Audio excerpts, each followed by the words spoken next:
Retrieval augmented generation is the go-to way for giving your AI agents access to your knowledge base. And over the past few months, I've been experimenting with every RAG strategy under the sun and combining the best together into a single n8n agent template for you.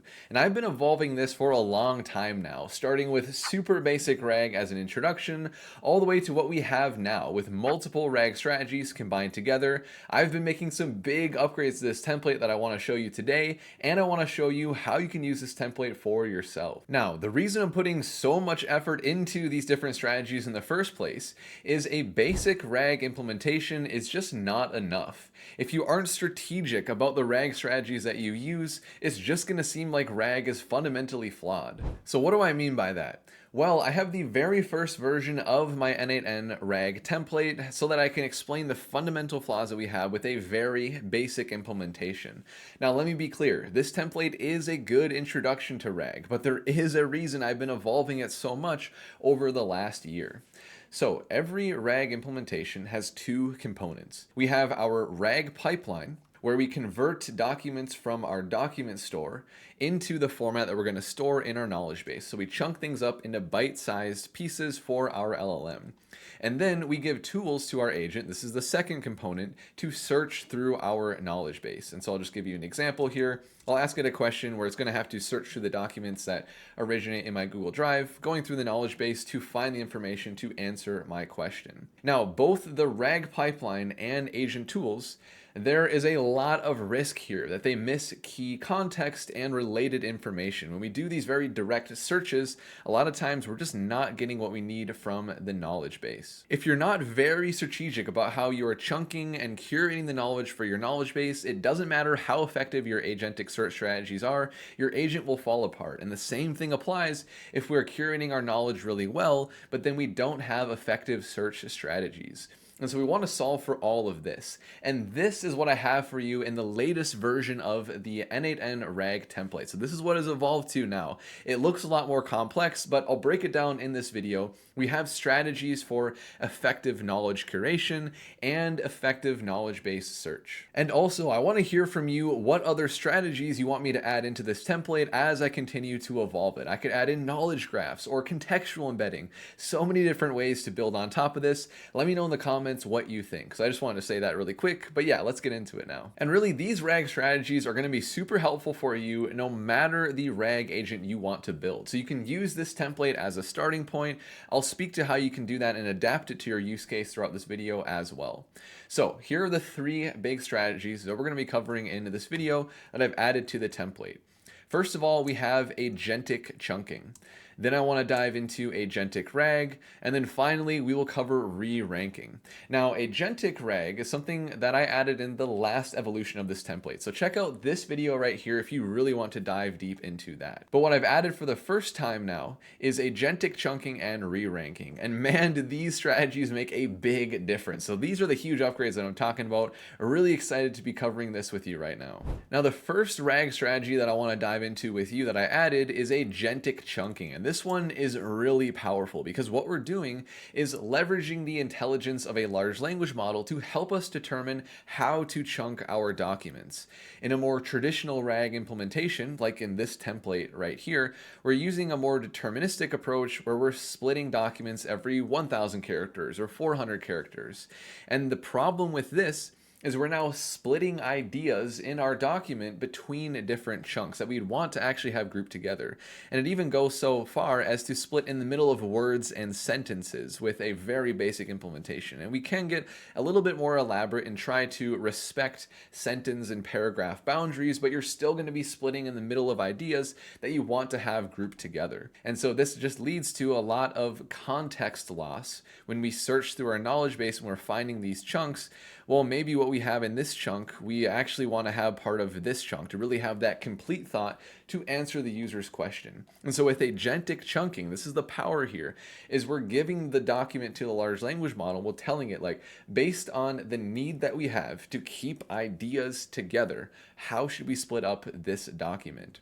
And so now going into my database, so this template uses Postgres. I've actually evolved it so you can use any Postgres database like Supabase or self-hosted Postgres. I'm using n8n here for my database. We can see that with Agentic Chunking, If I click into any of the chunks that we have here, we can see that we start with the beginning of a sentence and we go all the way through all these bullet points. So we're keeping this full idea, like this list of bullet points together.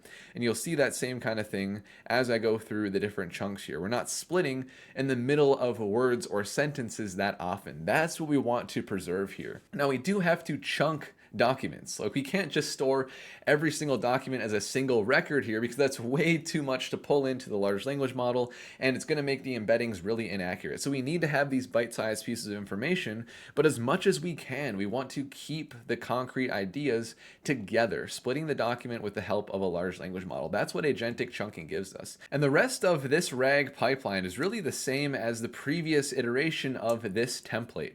So again, check out the agentic RAG video that I linked to earlier if you want to dive more into this. So I'm keeping things concise here, focusing on the newer strategies as well.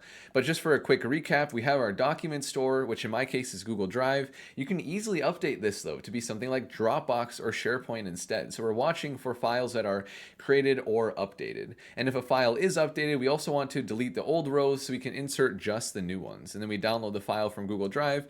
And then based on the file type, we have these different nodes in n8n that extract the text from that file format. So we even support tabular data with Excel and CSV files. And I'll get into that a bit more when I talk about Agentic RAG. And then we have our text-based files. So Google Docs, text documents, Markdown documents, PDFs. We extract the text from there. And then for these types of documents, this is where we feed into our agentic chunking system. And because this is a lot more of a custom implementation, there's not really a way to do this without code. But this is where the beauty of the LangChain code node comes in. So we can attach a large language model that we can use with the LangChain library right in n8n. This is a thing of beauty. And I actually use Claude Code to help me build this out. So basically, the important things here is we have this prompt that we feed into our large language model that describes its role and the instructions for how we want it to intelligently split documents to keep the core ideas together.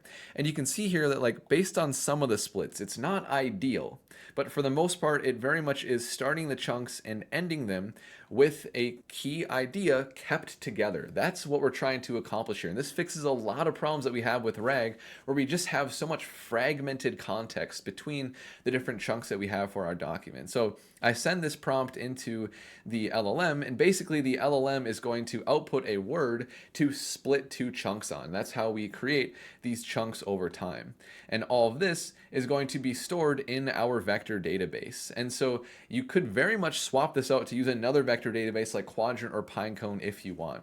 Generally, I love using Postgres, so I also evolved this template to work not just with Supabase like I had before, but also any Postgres database. Right now, I am using n8n, which I have been loving recently. It's blazing fast, serverless Postgres, free to get started. And I'll show you really quick. If you go into the dashboard, click on the connect button, this gives you all the information in the connection string here for you to connect with your Postgres credentials in n8n. So super easy to get started.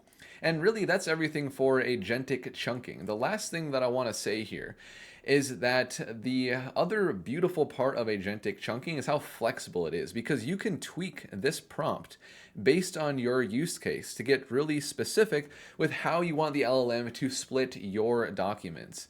And so I've tried a lot of other strategies for chunking, like recursive character text splitting, working with markdown documents and their different subsections. I tried semantic chunking, which is actually using embedding models instead of large language models to determine these boundaries. But man, agentic chunking is just the most flexible and the most powerful. So I absolutely love it. And that is really the big thing that improves our knowledge curation, our RAG pipeline for this template. The sponsor of today's video is Depot and their brand new remote agent sandboxes for Claude Code. I'll get into that in a little bit. But what Depot has built is insanely fast, globally distributed cloud infrastructure and persistent caching to make for extremely fast application builds, things like remote container builds and GitHub action runners.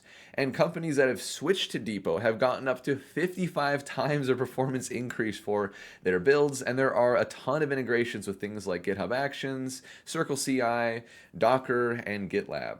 And Depot's cloud infrastructure has positioned them perfectly to build what I've always wanted for Claude Code, remote agent sandboxes, and now they are here. It is a beautiful thing. Basically what we can do is kick off a ton of remote Claude Code sessions in parallel, all working on different features and issues in our GitHub repositories, and it's never running on our own machine. It's all running on Depot's infrastructure. And getting started is super easy. So I'll link to this quick start in the description as well. You just have to follow these steps to install the Depot CLI, get your Anthropic credentials connected, and then we just operate in the terminal just like we do with Claude Code. So for example, I am asking it to summarize the Archon repository, linking to my repo. This is kicking off a session, which we can view all of our sessions in the dashboard here. I can click into this and we can see the logs, just like we're working with Claude Code on our machine, but this is all running remotely. We could even kick this off from a mobile device if we want. The possibilities are endless for this and the power that it gives us. So if you've always wanted to be a Claude Code mastermind, kicking off a ton of remote sessions in parallel from anywhere, definitely check out Depot. I'll have a link in the description. Now the next RAG strategy that I want to hit on is Agentic RAG. This one is a game changer, and the implementation can differ a lot depending on your use case. But the general idea that I convey with this template is you want to give your agent the ability to explore your knowledge in different ways, depending on what works best for the specific document and user question. And the way that the agent determines where to look is just all based on the system prompt. So you give it the ability to search in different ways, and then in the system prompt you describe what that exactly looks like, and you can tune this to your use case. So we want to be flexible here. That's kind of the theme for a lot of these strategies. So going back to our original template, there are two reasons why it is inflexible. First of all, we're only giving our agent a single tool to search our knowledge base. And we're handling all file types in our RAG pipeline the exact same way. But it works a lot better if we actually treat each of the different file types with respect. Like going back to the most up-to-date RAG pipeline, for example, we're handling tabular data in a much different way, where we're storing the records individually. Take a look at this. If I go back to my Postgres database in n8n, we have this special table called document rows specifically to store the rows for the tables that we are ingesting from Google Drive. Like I have this fake mock data generated for a revenue spreadsheet here. We're storing each one of these records as an individual row in this document rows table. And the really cool thing with this, and again, I dive into this a lot more in my Agentic RAG specific video, is we're giving a tool for our agents, specifically allowing it to generate SQL queries to calculate things like sums and averages and maximums over this tabular data. That's the kind of thing that RAG normally completely falls on its face with. So we can't just search tabular data just like we search text data. We can't ingest it the same way. And this can apply to a lot of different file types as well. So I hope you're starting to see the idea here, the flexibility that we're adding with Agentic RAG. Another really good example is sometimes if your documents are short enough to fit into the context for the LLM comfortably, you actually want to view the entire document instead of just viewing a couple of chunks. And so that's another thing that we're doing here. Within the most up-to-date RAG pipeline, we're inserting what's called the document metadata. So essentially we have this separate table here where instead of storing all of the chunks split up, we just have one record per document. And then if our agent decides like, oh, this chunk is useful, let me view the entire document, it can actually do that. So we give it one tool to list all the documents that are available in the knowledge base. So it's going to query this document metadata table. And then when it finds a document like, oh, I should look in the research brief here, it can actually combine all of the chunks together to grab the complete document to look at it with a much more holistic picture. So we have this tool as well, specifically to get all the file content for a specific file just based on the file ID that we have coming in from Google Drive. So now I'll actually give you a couple of demos here so we can see Agentic RAG in action. So I'll open up the chat and I'll say, what is the average revenue in August of 2024. And so this is going to query the sheet that we have right here. And so I'm going to go back. We can see that it first listed the documents that we have available to us. So that's querying the metadata. It's seeing that we have these specific columns here so that it can write that SQL query to query the rows that we have in document rows. So here's our query that it created. We got back the answer of 309.5, which is what it gave us. And that is looking really good. If I actually go in the sheet here and do an average of B2 to B, Sure enough, we've got 309.5. So this is looking great. And then I can ask another question here. Like, let's just pull up the marketing strategy meeting. So I'll pull this up and I'll just ask it to view the entire marketing strategy meeting doc and give me a summary. So I'm just being explicit here that I wanted to use the Agentic RAG tools to get the full contents of a file, which is what it did right here for the marketing strategy meeting. And then we'll go back to our chat and yep, here is our summary based on this document right here. So sometimes you want to do that kind of thing where you want to pull the entire document when it's short enough like this to do something like a full summary that we wouldn't necessarily be able to do if we just returned a couple of chunks with a classic semantic search RAG lookup. So that is everything for Agentic RAG. And it's pretty neat. Like with Agentic Chunking, it was just touching the RAG pipeline. Then with Agentic RAG, we are hitting on both the RAG pipeline and the agent search. And now, last but not least, we have Reranking, which is specific to the search part of our RAG system. So what even is a re-ranker? Well, you can think of it as a special kind of model, not a large language model, but a re-ranker model, where its sole job is to take in a massive amount of chunks from our knowledge base, from our search. Like in this case, I have it set to 25, and it's going to re-rank and filter those out, only returning the top 4. And you can adjust these numbers based on your use case as well.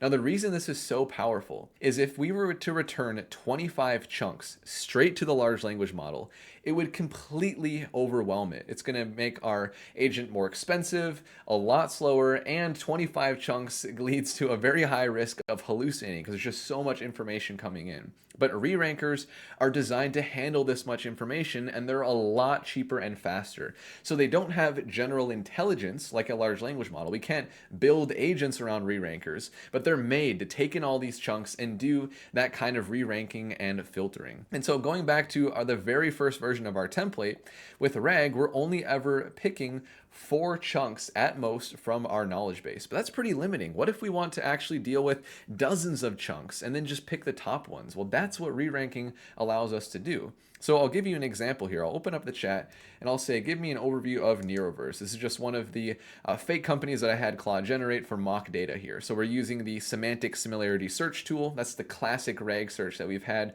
throughout all the iterations of our template here. And if I click into this, we can see that we're only returning 4 chunks, even though our limit is 25. Because take a look at this. If I click into the re-ranker model, and we look at the input that came in from our knowledge base, there is a lot of information here. We are taking 25 chunks. Take a look at this. It's a 0 index, so this means there are 25 chunks in total. And then we are spitting out the top 4 after we use this re-ranker to figure out the ones that are the most relevant based on our question of give me an overview of Neroverse.